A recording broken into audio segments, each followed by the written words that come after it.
All right, Larry Krueger here for the Pig and a Pickle Krug Show with a little football recap of the divisional round as the Eagles take care of the Rams in Philadelphia at the Link to go to the NFC Championship game where they will take on the Washington Commanders in the unlikely NFC East, all NFC East NFC Championship game. And, of course, we're brought to you by Pig and a Pickle, the best barbecue in all of Northern California. Check them out in Emeryville and Corte Madera. They're open 7 days a week from 11 a.m. till 8 p.m. or until they run out. Pig and a Pickle, the best barbecue in all of Northern California. And this video is sponsored by Better, the official daily fantasy sponsor of the Krug Show.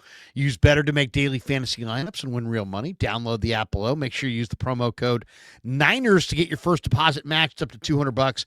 Everyone who does is automatically entered into a drawing to win a free signed Ricky Pearsall red autographed 49er number 14 jersey. We'll announce the winner on Super Bowl Sunday after Super Bowl 59 in our postgame show after the Super Bowl. All right, let's talk a little bit about the Eagles and the Rams. The Eagles are moving on to the NFC Championship game because they beat the Rams in Philadelphia, and Saquon Barkley had touchdown runs of 78 yards and 62 yards. He had 205 yards on the ground. Jalen Hurts had a 44-yard scoring run. And the Eagles hold on, and they beat the Rams 28-22. They go to the NFC Championship game now for the second time in 3 years. And Barkley was awesome, man. He had a 62-yard score in the first half, and then he stretched the lead in the fourth quarter when he just kind of bounced it outside and went untouched, 78 yards in for the touchdown. And the fans went crazy. I mean, the snow began pretty much at opening kickoff and never stopped. And it just got more and more snowy and more difficult as far as handling the football. And so the Eagles will host the NFC Championship game against the Commanders, who upset the number one seed Detroit Lions on Saturday. So the Rams definitely gave them a scare. The Rams played well in this game. They really did. Two huge plays were the two extra point misses by Jake Elliott, and that kind of caused or made the Rams stick around there. Stafford kept the Rams in the game with a 4-yard touchdown pass to Colby Parkinson. That made it 28-22. And then the Rams got the ball back with 2 minutes left, and Stafford completed consecutive passes of 11 yards and then 37 yards to move the ball down the field into Eagles territory, and it looked like the Rams were going to come from behind and win the game. But then Stafford was sacked by Jalen Carter on third down, and he threw incomplete on fourth down, and that was it. And so the Eagles are moving on to the NFC Championship game, and they will host it for the fifth time since the Link opened in 2003. And this was an interesting game. A lot of interesting things in this game, really. First of all, Eagles defense. I mean, Zach Bond was amazing. This guy went from a nobody to an all-pro linebacker. Vic Fangio's impact on this Eagles defense in one single season has been profound. It makes you wonder if the Niners really blew it by not hiring Fangio when they had their chance. So Bond goes, he goes from, just kind of a backup in New Orleans to, he was a good player at Wisconsin, don't get me wrong, but he's an all-pro linebacker now with the Eagles, and he had one series where he was everywhere. I mean, breaking up passes, rushing the quarterback, solo tackles. I mean, Zach Bond had himself a game. He was amazing. The stat sheet does not even speak to it. Jalen Carter was really good. 2 sacks, including that huge sack late. So the Eagles, as the 2 seed, move on. And Saquon Barkley, 30 total touches for 232 yards. Eagles ran for 285, 8.4 yards per carry. Rams ran it well, too. I mean, this is one of those days it was tough to play defense, run defense. Rams ran for over 5 yards a carry with Kyron. But Eagles, 285 rushing yards, 8.4 yards per carry. I mean, you look at this game and you said, the Rams easily could have won this game. L.A. out-yardaged Philly, 402 to 350. L.A. had 291 passing yards. Jalen Hurts had 65 passing yards. Philly lost their rookie star corner Quinyon Mitchell to an early injury, which kind of equaled the playing field. And both sides were sacking the quarterback like crazy. The Rams sacked Jalen Hurts 7 times. 7 times. Philly got Stafford 5 times. Stafford, by the way, was really good in this game. I mean, he threw for 324 yards, 2 touchdowns. He had the one fumble. He had 2 fumbles. One of them he lost. They sacked him 5 times. But he made plays, and he kept coming. And McVay, what McVay, if you watch this Rams team lose at home to the Dolphins, and you would have thought, whatever that was, late October, early November, you would have thought they're done. Instead, they get off the canvas, they make this incredible run, and they get into this game, and they gave Philly all they wanted. I mean, they absolutely did. The Rams are impressive. Very impressive. So Philly was +2 in turnovers. It's when you're +2 in turnovers and you're at home and you can run for 8.4 yards a carry and almost 300 yards, you're going to win. You're going to win. And they did. Jake Elliott was huge for the Eagles, unlike Jake Moody for the Niners. Elliott made 3 field goals on 3 attempts in the snow. And their special teams unit didn't just have to, block in the snow and those conditions. They literally had to get out there, figure out where they were going to snap the ball to, and clear out that space with their hands with all the snow that was on the field. It took a coordinated effort. They did an incredible job in a short amount of time, and he went 3 for 3. So Philly's special teams, huge today, just for the executing those field goals, even though they missed a couple of PATs. But 3 for 3 on field goals for Elliott. Dallas Goedert was big in this game. He had 4 catches for 56 yards. He had one series where he made a number of big plays. It's interesting too. You look at Philly. Philly or LA had 21 runs and 44 passes. And if you look at the Eagles by comparison, the Eagles had 20 passes and 34 runs.